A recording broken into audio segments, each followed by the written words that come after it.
जय गुरु जी। मैं डॉक्टर आनंद प्रदीक्षित आपके अपने जीवन प्रबंधन चैनल से आपके सामने हूँ। इस संसार में हम सब लोग किसी न किसी के कोई काम आते हैं या नहीं आते हैं। हम लोग किसी के लिए कुछ भला सोचते हैं या नहीं सोचते हैं। ये परीक्षण है हमारे और बाकी सबके व्यक्तित्व का, हमारे यानी हमारे तुम्हारे और बाकी सबके व्यक्तित्व का, जो हमारे तुम्हारे आसपास लोग घिरे हुए हैं। जिस उम्र में आप हैं, जिस एज ग्रुप में, उस उम्र में आपके चारों ओर जितने लोग हैं उनका एक टेस्ट कर लीजिए। ये टेस्ट उन्हें बुला के नहीं बिठाना है, उन्हें कोई प्रश्नावली नहीं देनी है। एक दिन अकेले में स्वाध्याय करिए, मनन चिंतन करिए और ये देखिए कि क्या वे आपके कभी काम आए हैं या आने की संभावना है। यदि संभावना है तो क्या वास्तव में आपके काम आए हैं। तो इसका मतलब हुआ कि मैं उपयोगितावादी दृष्टिकोण की बात कर रहा हूँ, सुखवादी दृष्टिकोण की बात कर रहा हूँ, स्वार्थी दृष्टिकोण की बात कर रहा हूँ। नहीं, अगर वे मुझसे जुड़े हैं, चलो मैं की बात कर रहा हूँ। मैं का मतलब यहाँ तुम भी हो, सब जो तुम बच्चे मेरा वीडियो देखते हो वो भी इस मैं में शामिल हो। मेरे आसपास जितने लोग घिरे हुए हैं, जिनसे मैं जुड़ा या वो मुझसे जुड़े, क्या हम लोग एक दूसरे के काम आते हैं? क्या हम एक दूसरे के लिए वेल विशेस करते हैं? क्या आफत मुसीबत में काम आते हैं? ये स्वार्थी दृष्टिकोण नहीं है, ये सामाजिक संपर्क का दृष्टिकोण है। ये सामाजिक रेसिप्रोकेशन है, सोशल रेसिप्रोकेशन है। एक्सपेक्टेशंस होते हैं तो हम एंटिसिपेट करते हैं कि अगला कोई मेरे सुख दुख में काम आएगा। ये सुख दुख में खड़ा होना कुछ नहीं है। इनफैक्ट कुछ प्रथाएं मुझे बहुत अजीब लगती हैं। उन प्रथाओं का चूँकि समाज में प्रचलन है तो करना पड़ता है, हमें भी करना पड़ता है, तुम्हें भी करना पड़ता है। जब मेरा कोई अपना चला जाता है तो पूरे दुनिया से कितने भी लोग मेरे पास आ जाएं, वो दुख कम नहीं होता। लेकिन एक रिवाज है कि लोग आते हैं। ये काम आना नहीं है, ये व्यवहार निभाना है। केवल दूसरे के दुख से केवल वही दुखी होता है जो उससे बहुत अच्छे से परिचित होता है, जिसके साथ उसकी यादें जुड़ी होती हैं। मैं अपनी फेसबुक पर, जो रिलेटिव्स की फेसबुक है, उस पर मैं शेयर करता हूँ हमेशा। जब किसी की मृत्यु से मुझे दुख होता है तो मैं शेयर करता हूँ। मेरे गुरुजी JN पांडे जी, वीडियो में मैंने कहा, मेरे भांजे या मेरा भतीजा अभी राहुल, इनसे कहीं ना कहीं जुड़ाव महसूस हो रहा था तो तकलीफ़ हुई मृत्यु पर। चाहे वो अकाल मृत्यु हो या अपने समय पर हो, वृद्धावस्था में हो, कैसी भी हो, जिससे हम जुड़े होते हैं तो तकलीफ़ होती है। सच बात यह है कि एक बात बड़ी विचारणीय है, बड़ी ज्ञान की बात है कि जब हम उस स्थान पर पहुंचते हैं तो वहाँ हमें क्या मिलता है। मेरी पत्नी के नाना जी की मृत्यु हुई। मेरे बहुत अपने थे, मैंने अपने नाना जी देखे नहीं, लेकिन मुझे बहुत प्यार करते थे। मैं जब उनकी मृत्यु का समाचार मिला तो हम लोग पहुँचे। नेचुरली जाएंगे सभी लोग, एक परंपरा भी है 13वीं की। लेकिन सच बात यह है कि वहाँ हमें क्या मिलता है? वहाँ हमें वो लोग मिलते हैं जो उनके दुख से दुखी हैं। बस इतना ही होता है। नाना जी तो नहीं मिलने थे। और अगर किसी परिवार में अगर ऐसा लगे कि जिसके परिवार में कोई मृत्यु हुई है और उस परिवार के लोग उसकी मृत्यु पर दुखी भी नहीं हैं, तो माफ़ कीजिए, मैं नहीं जाता। मैं नहीं जाता, क्योंकि जो चला गया वो वहाँ है नहीं, और जो हैं उन्हें उसका दुख नहीं, तो मैं किसके लिए जाऊँ। लोग बुरा मान जाते हैं भले ही, लेकिन या मैं तब नहीं जाता जब मुझे लगता है कि जिस व्यक्ति की मृत्यु हुई है, जिस रिश्ते की मृत्यु हुई है, वो मेरा रिश्ता न सही, मैं उसको नहीं जानता था, मैं उससे ज़्यादा परिचित नहीं था, लेकिन जिसने मुझे सूचना दी है उसके पिता की मृत्यु हुई है। मैं उसके पिता को ज़्यादा नहीं जानता, लेकिन मैं अपने पिता को तो जानता हूँ। मुझे लगता है पिता की मृत्यु क्या होती है, मैं अंदर से हिल जाता हूँ। और कई बार ऐसा होता है। मेरी एक बहुत प्रिय स्टूडेंट है बाशोबी, बाशोबी के पिता की मृत्यु हुई, मैं वहाँ नहीं जा पाया, इसलिए कि मैं हिम्मत नहीं कर पाया। क्योंकि बाकी बहुत से लोग हैं, उनके पिता की मृत्यु होती है, मैं जाता रहा हूँ, लेकिन मैं क्यों नहीं जा पाया?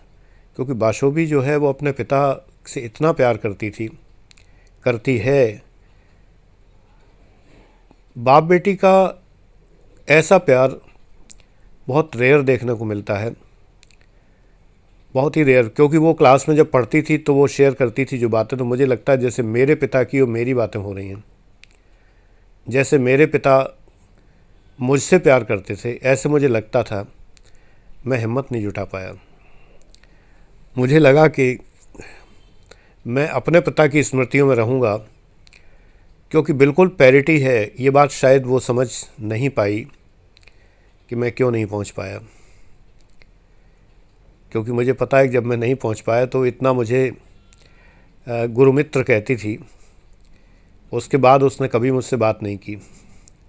उसे लगा शायद कि मैं नहीं गया तो मैंने इग्नोर किया। उसे नहीं पता कि मैं आज तक अंदर से इतना हिला हुआ हूँ, शेक हो जाता हूँ मैं अंदर से जब ऐसे रिश्ते की मृत्यु होती है।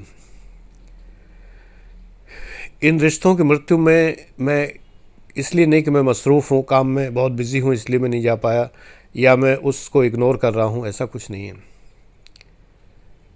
बेहद तकलीफ़ के क्षणों में भी मैं नहीं जा पाता, बेहद फॉर्मल क्षणों में भी मैं नहीं जा पाता। जब जिस व्यक्ति से मेरा जुड़ाव होता है, मेरा खुद का जुड़ाव होता है, और जो पीछे रह गए हैं लोग उनका भी जुड़ाव होता है, तो सामान्यतया जाना होता है, वहाँ जाकर उनकी स्मृतियों को साझा करना होता है। इससे उनका दुख कुछ हल्का होता है, मेरा भी दुख कुछ हल्का होता है। सच बात यह है कि मैं दुखी होता हूँ तो ही मैं दुख जाहिर कर सकता हूँ, मैं झूठ मूठ में रो नहीं सकता। मृत्यु दुखद है संसार में, लेकिन क्रूर आवश्यकता है संसार की, ईश्वर की आवश्यकता है। ईश्वर को भी अपने बंदे चाहिए। जो ईश्वर ने अपने कुछ व्यक्ति भेजे हैं यहाँ, उसे वापस चाहिए, उनको बुला लेता है। तो ये ध्रुव सत्य है, जातस्य हि ध्रुवो मृत्यु ध्रुवो जन्म मृतस्य च। ये तो होता ही है, कोई बचता नहीं है, न मैं बचना हूँ न कोई और बचना है। इस स्थिति को वो व्यक्ति स्वीकार नहीं कर पाता जिसके किसी परिजन की मृत्यु हुई है। लेकिन जो नाते रिश्तेदार उमड़ते हैं, आते हैं, जाते हैं। कई बार कुछ लोग बहुत फॉर्मेलिटी में आते हैं, कई बार कुछ लोग आके बोझ बढ़ाते हैं। इसीलिए रिवाज है कि वहाँ रुका नहीं जाता, नहीं तो दुखी व्यक्ति का बोझ बढ़ाना है, वो इंतज़ाम में लगे। इस सब में बड़ी अजीब सी रिवाजें हैं। त्रयोदशी की रिवाज मुझे बिल्कुल पसंद नहीं आती, लेकिन मैंने एक वीडियो में कहा था कि बहुत से लोग ऐसे आते हैं जिनके साथ, जैसे मेरे पिता की या माँ की मृत्यु के समय, जिनसे स्मृतियाँ साझा थीं, जो उन लोगों को उतना ही चाहते थे, वैसे ही चाहते थे, और बहुत से लोग उन्हें वैसे ही चाहते थे। मेरे माता पिता उन सब को वैसे ही चाहते थे। तो उन सब के साथ स्मृतियाँ साझा करने का मन करता है। लगता है कि इस मौके पे वो होते तो अच्छा होता, हम कुछ स्मृतियाँ साझा करते तो दुख कुछ हल्का होता। और जब वो आ जाते हैं तो उनको देख के जो लोग रोते हैं, वो इसलिए रोते हैं कि तुम्हारा मेरा दुख एक जैसा है। लेकिन फॉर्मेलिटी में न मैं रो पाया कभी, न मैं दुख प्रकट कर पाया। जैसे कई बार होता है, बहुत सारे परिचित होते हैं, व्यवसायिक परिचित होते हैं, रस्म पगड़ी होती है, कहीं कुछ होता है। सच बात ही है, बुरा मानने की किसी को बात नहीं है, क्योंकि वो दुख फील नहीं होता। मैं उस व्यक्ति को बिल्कुल नहीं जानता, तो वो दुख फील नहीं होता। बहुत से लोग कहते नहीं ये बात, लेकिन मैं तो कहता हूँ साफ़ सुथरी बात, वो दुख फील ही नहीं होता। माना मेरा कोई परिचित है, दूर का रिश्तेदार है, कहीं कुछ है, उसके घर में कोई मृत्यु हो गई है, तो वहाँ जाना केवल फॉर्मेलिटी है, उनका बोझ बढ़ाना है केवल। बट जाना पड़ता है, दुनिया के रिवाज हैं। लेकिन सच बात यह है कि ना भी जाऊं तो कोई फ़र्क नहीं पड़ता, उन पर भी नहीं पड़ता, मेरे पर भी नहीं पड़ता। बड़ा ही अजीब स्टेटमेंट है, लेकिन बात वास्तविकता है। सबके साथ यही बात है। हर कोई हर किसी की मृत्यु से दुखी नहीं होता, क्योंकि जब तक हमारा निकट बंधन नहीं होता, एक स्नेह बंधन नहीं होता, तब तक हम दुखी नहीं हो पाते। दुखी हम तभी होते हैं, और वो दुख हमेशा रहता है, ऐसा नहीं कि नहीं रहता, वो दुख हमेशा रहता है। माता पिता के समान मेरी दीदी और जीजा जी, जिनके यहाँ रह के मैं इलाहाबाद में पढ़ा, दुख से मैं दुखी हूँ और रहूँगा हमेशा। उनकी मृत्यु के बाद मेरे दुख को कोई नहीं समझ पाता, लेकिन सच बात यह है कि यदि मुझे इस बात से संतोष नहीं है कि उनके उत्तराधिकारियों ने उनका ठीक से अगर इलाज नहीं कराया, या उनके उत्तराधिकारियों ने उनको अंतिम समय पर वो प्रेम नहीं दिया जो मिलना चाहिए था, तो उनकी मृत्यु के बाद मेरे जाने का कोई औचित्य नहीं है। मैं नहीं गया। किसके लिए जाऊं? जिनसे मैं संतुष्ट नहीं हूं, उनके लिए क्या जाऊं? मैं कर सकता था बहुत कुछ, लेकिन मैं नहीं कर पाया, क्योंकि इस संसार की रीत बहुत अजीब है। अगर मैंने करने का प्रयास किया, किसी हॉस्पिटल में एडमिट कराने का प्रयास किया, तो घर वालों को आपत्ति हो जाती है। घर वाले सोचते हैं पता नहीं कितनी संपत्ति इनको मिल जाएगी, चोरी छुपे कहीं वो कुछ दे न दें इनको। बड़ी भारी आपत्तियां दर्ज होने लगती हैं। ईश्वर से प्रार्थना के अतिरिक्त और कुछ नहीं हो सकता। इस संसार में वृद्धों की यही समस्या है। उन्हें यदि कोई बाहर का चाहता है, बाहर का मतलब उनके प्राथमिक परिवार से अलग, बेटे बेटियों से अलग अगर कोई चाहता है और वो उनके लिए कुछ करना चाहे, तो पुत्र पुत्रियां करने नहीं देते। अभी एक बच्चे ने समस्या बताई है कि पड़ोस में कोई दादी रहती हैं, उनके लिए वो कुछ करना चाहते हैं, तो उनके घर वाले उनको बंद कर देते हैं और कहते हैं कि बाहर नाक कटाते हैं। मेरी कोई दूर के रिश्ते की पिताजी की बुआ थी, वो अपने घर से निकाल दी गई थी, और जब वो बाहर जाके भिक्षा मांगती थी तो उनको जो है लोग, उनके घर वाले कहते थे कि नाक कटवाती हैं। तो मेरे पिता उन्हें अपने घर ले आए और कहा कि यहाँ रहो। तो उनके बेटे मेरे घर आ गए और कहने लगे, ये बदनाम करने लगे कि उनकी संपत्ति हम लोगों को मिल जाएगी, कुछ होगी अगर उनके पास तो वो हम लोगों को दे देंगे। क्योंकि पिताजी सख्त रवैये की, तो उन्होंने डांट के भगा दिया। उन्होंने कहा ठीक है, कितनी संपत्ति लेके आई हैं? एक झोला लेके आई हैं, देख लो क्या लेके आई हैं, और कितनी ज़मीन जायदाद उनके नाम है बता दो मुझे। अपना समूह लेके चले गए, भाग गए। उन्होंने खदेड़ दिया उनको, खुद तो तुम 2 रोटी नहीं दे सकते उन्हें, और अगर मैं अपने घर ले आया तो तुम्हें तकलीफ़ हो रही है। बहुत सी बातें इस दुनिया में बड़ी क्रूर हैं, बहुत ही क्रूअल हैं। तो मैंने जो बात शुरू की थी कि जिन संबंधियों से हमें क्या लाभ होता है और क्या नहीं होता है, ये तय करना बड़ा कठिन है इस संसार में। ये तय करना बहुत कठिन है कि किन से हमें लाभ होता है, किन से नहीं। मेरा कहना ये है, दुख में शामिल हो। झूठा दुख मुझसे तो नहीं किया जाता, लेकिन संसार की रीत है, मुझसे लोग नाराज़ हो जाते रहे हैं। तुम बच्चों को मैं यही शिक्षा देता हूँ कि फॉर्मेलिटी की रीति निभाओ, क्योंकि संसार चाहता है कि निभाओ। ऐसे मौक़ों पर जाना चाहिए। मैं तो प्रकट भी नहीं कर पाता, मैं रोते हुए को चुप नहीं करा पाता। क्या कहूँ, मृत्यु शाश्वत है, हुई है, और अकाल मृत्यु होती है तो बड़ा दुख होता है जब उम्र नहीं होती। लेकिन जब उम्र होती है, अब कौन सी उम्र होती है मृत्यु की? बहुत से लोग 100 साल जीते हैं, 90 साल जीते हैं, 85 साल जीते हैं, कोई उम्र नहीं होती। लेकिन हाँ, फिर भी एक वृद्ध व्यक्ति जो होता है, जिसके सब कुछ ठीक ठाक है, तो लोग कहते हैं बहुत अच्छे चले गए, ठीक ठाक चले गए। फिर भी लोग जाते हैं, इकट्ठे तो होते हैं, किसी को दुख नहीं होता परिवार में।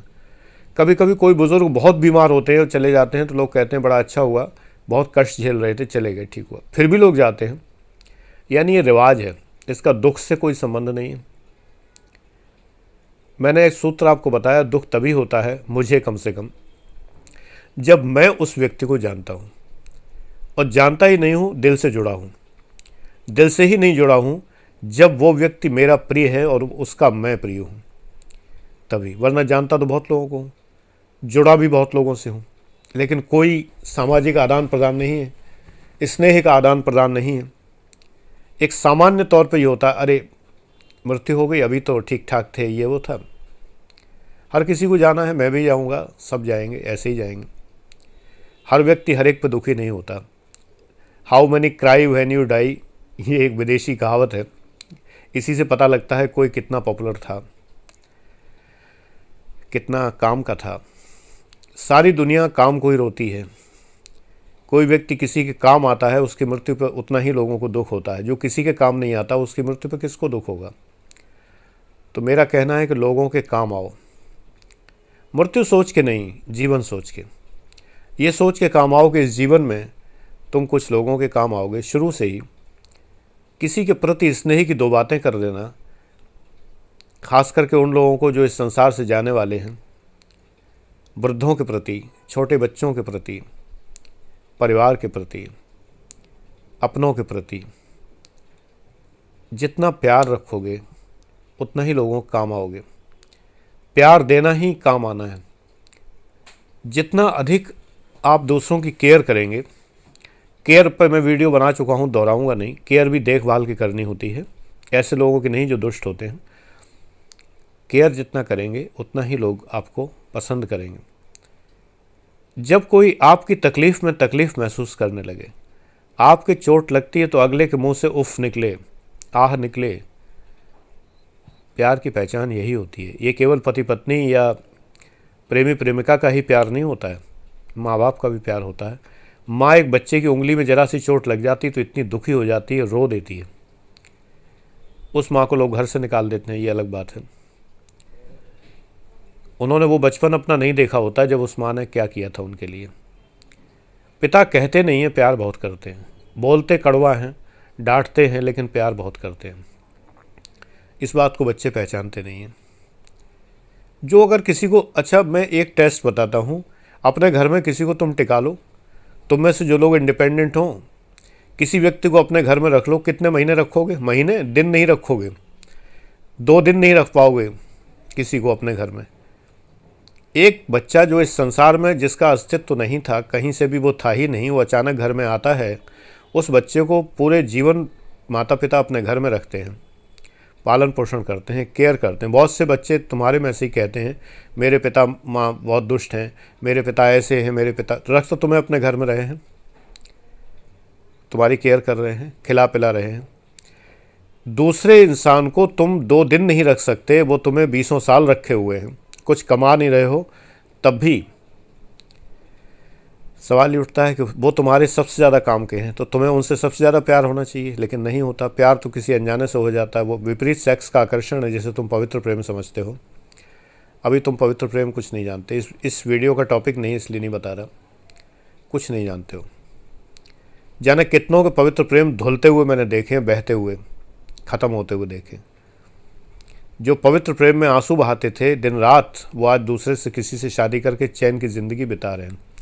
जिनका शोना कोई और हुआ करता था, जिस शोना की याद में जो हर समय पागल रहती थी, वो मेरे ही सामने अपने हस्बैंड से शोना शोना करके जब बात कर रही थी, मुझे लग रहा था यही वो लड़की है जो रो रो के घर भरती थी। और यहाँ क्लास में, क्लास ख़त्म होने के बाद कई बार जो है वो और उसकी खुद कई फ्रेंड्स मिल के उसको यही सब बात हुआ करती थी, और वो इतना रोया करती थी किसी की याद में जिसकी कोई सीमा नहीं है। आज उसको पूरी तरह भुला के अपने नए शोना के साथ बाबू बन के बैठी हुई है। सारा पवित्र प्रेम धुल गया है, 2 मिनट में ख़त्म हो गया सारा। मैंने बड़े बड़े पवित्र प्रेम देखे। एनीवे, दुख की परिभाषा में कर रहा था, सुख की कर रहा था, काम आने की बात कर रहा था। इसमें ये विषय चल रहा है। हमारा सुख है काम आने में, हम किसी के काम आए, इसमें सुख है। हमारा दुख ये है कि जो व्यक्ति हमारे काम आता था वो व्यक्ति चला गया, उसको कोई तकलीफ़ है। अपने पे तो दुनिया दुख और सुख अनुभव करती है, दूसरे के लिए करो। काम आता था, इसका मतलब ये नहीं है कि वो कुछ देता था या उससे कोई आर्थिक लाभ था या कुछ और लाभ था। काम आने का मतलब, मैं तो एक ही बात मानता हूँ, काम आने का मतलब है कि वो मेरे लिए वेल विशर था, मेरी भलाई की सोचता था। मेरे ऊपर की पीढ़ी की अभी एक चाची जी हैं, वरना सभी चले गए हैं। ऊपर की पीढ़ी का कोई दिखाई नहीं देता। बहुत दूर दराज के रिश्तेदारों में कोई दिखता हो तो दिखता हो।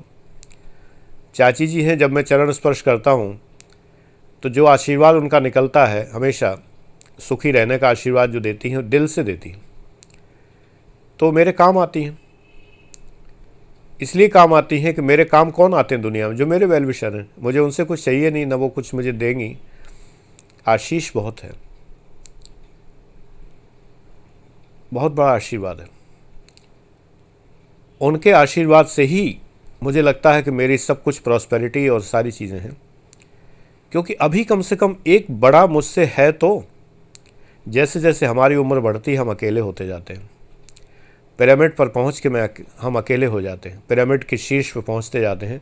दुनिया सोचती है बड़ी तरक्की की है, बड़े उम्र दराज हो गए हैं, वृद्ध हो गए हैं, बुज़ुर्ग हो गए हैं, सारे लोग पैर छूने लगे हैं, जूनियर्स की संख्या बढ़ गई है। लेकिन सच बात यह है कि हम उन्हें बहुत मिस करते हैं जिनके हम पैर छुआ करते थे, जो हमें आशीर्वाद दिया करते थे। दुआओं में जो हाथ उठते थे वो नहीं उठते। तकलीफ़ तो ये होती है, वो सब चले गए। उनके जाने की तकलीफ़ भी हमारी स्वार्थ की प्रतीक है। वो मेरे काम आते थे, मेरी दुआएं देते थे मुझे, वो चले गए। मेरे काम आते थे ना, मेरे जीवन के लिए प्रार्थना करते थे ना, मुझे बड़े होने का आशीर्वाद देते थे। जब बड़ा हो गया तो सुखी होने का आशीर्वाद देते थे, जब सुखी होने लगा तो सुख बना रहने का आशीर्वाद देते थे, चले गए। आज मैं तुमसे अपनी बहुत सारी बातें शेयर नहीं कर सकता, क्योंकि मैं बड़ा हूँ, बहुत बड़ा हो चुका हूँ, बुज़ुर्ग हो गया हूँ, दादाजी हूँ तुम लोगों का, नाना जी हूँ, पिताजी हूँ, बहुत सारे रिश्ते हैं, लेकिन शेयर नहीं कर सकता। तमाम बातें मन में दबी रह जाती हैं जो अपने बुज़ुर्गों से शेयर कर सकते थे, अपने बड़ों से शेयर कर, जैसे तुम लोग मुझसे कर लेते हो शेयर, मैं किससे करूं? मेरे पास भी तो कुछ होगा शेयर करने को, मैं किससे करूं? यही वृद्धावस्था है, इसी को कहते हैं। धीरे धीरे एक वो है, सॉन्ग है, बिछुड़े सभी बारी बारी, धीरे धीरे सब बिछुड़ गए, चलते चले जा रहे हैं, आज ये कल वो। मैं तो सोचता था कि ये मुझसे बड़े कभी जाएंगे ही नहीं, मेरी कल्पना में ही नहीं था कि माता पिता कभी बिछड़ेंगे। जब गए तो इतना सदमा बैठा, इतना झटका लगा। मैं रामचरितमानस सुनने बैठूं तो सुन न पाऊं, रो रो के आंखें भर जाती थीं, क्योंकि पिताजी उसी धुन में पढ़ा करते थे जिसमें मुकेश का सुंदरकांड और रामचरितमानस है। उसमें से एक धुन है जो प्रारंभिक बालकांड की, उसी धुन में वो पढ़ा करते थे। मैंने मुकेश का सुनना बंद कर दिया, मैं यादों से मुक्त नहीं हो पा रहा था। याद तो हमेशा रहती, कोई मुक्त थोड़ी होता है, लेकिन हर वक्त आंखें भर आना, हर वक्त याद करना, धीरे धीरे ऐसा ही मुझे फील होता रहा अपने उन रिश्तों के लिए जो रिश्ते मेरे बहुत निकट थे। उनके लिए फ़ील होता रहा, जिनका नाम मैंने लिया अभी, उनके लिए मुझे फ़ील होता रहा। कभी कभी लगता है कि जिन्होंने दुनिया नहीं देखी वो दुनिया से चले जाते हैं, दुख होता है। ज़्यादा न भी जानते हो तो भी दुख होता है। अपरिचित अननोन के लिए दुख होता है, प्रद्युम्न के लिए भी दुख होता है, जो स्कूल में बच्चा मारा गया। मीडिया ने सामने लाया तो पता चला ऐसे तमाम बच्चों के लिए दुख होता है जिन्होंने संसार में कुछ देखा ही नहीं और चले गए। सच बात यह, कुछ उन बच्चों के लिए मुझे दुख नहीं होता जो तमाम सारे खुद इन्वॉल्व हुए, घर के नौकरों से जिन्होंने सेक्सुअल रिलेशंस बनाए, उनके माता पिता अरेस्ट हुए, छूटे, कुछ भी हुआ, मैं उनको माफ़ नहीं करता। उनके लिए मुझे कोई दुख नहीं होता। उन्होंने संसार में अनैतिक कार्य किए, इसका दंड उन्हें मिला, मैं उनके लिए दुखी नहीं होता। मैं दुखी उनके लिए होता हूँ जिनका कोई दोष नहीं है, जिनका कोई अपराध नहीं है। ये बच्चे नहीं हैं जो सेक्सुअल रैकेट्स में इन्वॉल्व होकर मारे जाते हैं और कुछ भी होता है, ये बच्चे नहीं हैं। ये तो राक्षसी प्रवृत्तियों के अवतार हैं साक्षात। एम्पावर्ड विमेन के ज़माने में किसी लड़की के लिए तो कुछ कहा ही नहीं जा सकता, तो ये उसका जीवन है, उसकी ज़िंदगी है, तो मरो अपनी ज़िंदगी, जियो नहीं, मरो अपनी ज़िंदगी। एम्पावर्ड हो तो झेल लोगे अपने आप, सुनोगे तो हो नहीं किसी की बात। कोई रोक टोक लगाए, माँ बाप रोक टोक लगाए तो सुनना तो है नहीं, ये तुम्हारी ज़िंदगी है। माँ बाप तो ऑब्सोलीट हैं, पुराने, सड़े हुए, बुढ़े, बेकार, वाहियात, ये लोग जो हैं बहुत अधिक एम्पावर्ड हैं और बहुत अधिक प्रबुद्ध हैं। सेक्सुअल रिलेशन बनाना ही एम्पावरमेंट की निशानी है। इनके लिए मुझे कोई दुख नहीं होता, नाम मात्र के लिए। दुख मासूमों के लिए होता है, एम्पावर्ड के लिए नहीं। तो प्रश्न ये उठता है कि इस संसार में हमारे काम के कौन लोग हैं? जिन लोगों से हम जुड़ते हैं। तुम सब लोग मेरे बहुत काम के लोग हो, क्योंकि मुझसे तुम जुड़ते हो, मैं तुमसे जुड़ता हूँ। तुम सब मेरे काम के लोग हो। मैं ये शब्द इसलिए इस्तेमाल कर रहा हूँ कि आजकल दुनिया इसी के पीछे भाग रही, कौन किसके काम का है। तुम सब मेरे काम के लोग हो क्योंकि तुम मुझे सुनते हो। वक्ता यदि बोलता रहे और कोई सुनने वाला ना हो, मैं धीरे धीरे इस चैनल पर भी कमेंट बंद करूँगा। इसलिए बंद करूँगा कि मैं अपने को निर्मोह अवस्था की ओर ले जाना चाहता हूँ, जब मुझे ये भी मोह ना रहे कि मैंने एक तो मोह मेरा ख़त्म हुआ, मैं वो देखना बंद कर दिया मैंने कितने लोगों ने सब्सक्राइब किया। अब मैं नहीं देखता, मुझे एग्जैक्टली याद भी नहीं कितने ने क्योंकि 34,000 तक BTPU पे मैंने देखा और 3,000 तक मैंने इस पर देखा। अब मैं नहीं देखता कौन सा चैनल कितने लोग सब्सक्राइब कर रहे हैं। निर्मोह की अवस्था आ रही है। ये क्यों आई? क्योंकि BTPU पर मैंने कमेंट बंद कर दिए। कमेंट बंद करने से मुझे जो पूरे 24 घंटे में 10 बार मैं देखता था किसने क्या कमेंट किया, उसको ओके करना है या रिप्लाई करना है, ये मोह ख़त्म हो गया। इस पर भी वही करना है मुझे। निर्मोह ढंग से जब मुझे लगे, बुरा मत मानना, कोई गलत बात नहीं कह रहा हूँ, जब मुझे लगने लगे तुम मेरे बिल्कुल काम के नहीं हो, तब भी मैं अगर वीडियो बनाता रहूँ तब ही तारीफ़ है। जब तक मुझे ये लगता रहेगा तुम मेरे काम के हो, यानी तुम मुझे लाइक करते हो, तुम मुझ पर कमेंट करते हो, शेयर तो तुम लोग करते नहीं हो, कहना बेकार है। इस मामले में सबसे मैं कुछ कहूँगा नहीं किस तरह के दर्शक हैं, वरना मैं जिनके वीडियो मुझे अच्छे लगते हैं मैं अपनी फेसबुक पर शेयर करता हूँ। इससे उनके चैनल को ये लाभ होता है कि और लोग भी देखते हैं। जब वो वीडियो कोई भी देखेगा तो एक व्यू बढ़ेगा, तो उस व्यक्ति को एक मोटिवेशन मिलता है कि मेरा एक व्यू बढ़ा। लेकिन तुम सब लोगों की फेसबुक डबल ट्रिपल हैं, और तुमसे जब मैंने कहा एक बार कि शेयर किया करो वीडियो, तो तुमने कहा कि सर हमारे दोस्त इस लायक नहीं है कि शेयर किया जाए। इसका मतलब तुमने निठल्लों की फ़ौज जोड़ रखी है जो इस लायक नहीं है। निकालो ना उनको अपने जीवन से। क्यों जोड़े हुए ऐसे लोगों को जो एक सच्ची बात नहीं सुन सकते, अच्छी बात नहीं सुन सकते? वो तुम्हारे दोस्त नहीं, वो दुष्ट हैं। तुम्हें कहीं का नहीं छोड़ेंगे, ये ध्यान रखो। तुम गलत रास्ते पर हो। ये टेस्ट था जो मैंने लिया। मैंने अपनी फेसबुक बनाई तो मैंने 1,000-2,000 लोगों की प्रोफाइल देख ली। प्रोफाइल देखने से मुझे बहुत असंतोष हुआ। जितने लोग मेरे 10-20 लोग हैं जो फेसबुक पर मुझसे जुड़े हुए हैं ठीक से, जब कमेंट होता है तो 30, 40, 50 कमेंट होते हैं। इतने लोगों को मान लीजिए ज़्यादातर अच्छे से जुड़े हुए हैं। उन्हीं लोगों की रिक्वेस्ट जो मैंने एक्सेप्ट की वो तो ठीक था, लेकिन बाकी लोग इस लायक नहीं थे कि मैं उनकी रिक्वेस्ट एक्सेप्ट करूं। निहायत वाहियात किस्म के लोग रिक्वेस्ट भेज रहे थे। मैंने कहा इससे अच्छा ये लोग खाली वीडियो देखते रहें, ये इसी लायक हैं, इससे ज़्यादा लायक ये है नहीं, ये जीवन में किसी लायक नहीं है। मैंने जब उनके प्रोफाइल्स देख ली, मेरा मोह भंग हो गया। मैंने फेसबुक डिलीट कर दी। वो डॉक्टर आनंद प्रदीक्षित IAS के नाम से जो फेसबुक थी वो डिलीट कर दी मैंने। प्रयोग था, एक एक्सपेरिमेंट था। तो तुम मेरे काम के हो अभी, जब तक तुम कमेंट करते हो। मैं चाहता हूँ कि मैं ये महसूस करूँ दिल से कि तुम सब मेरे काम के नहीं हो।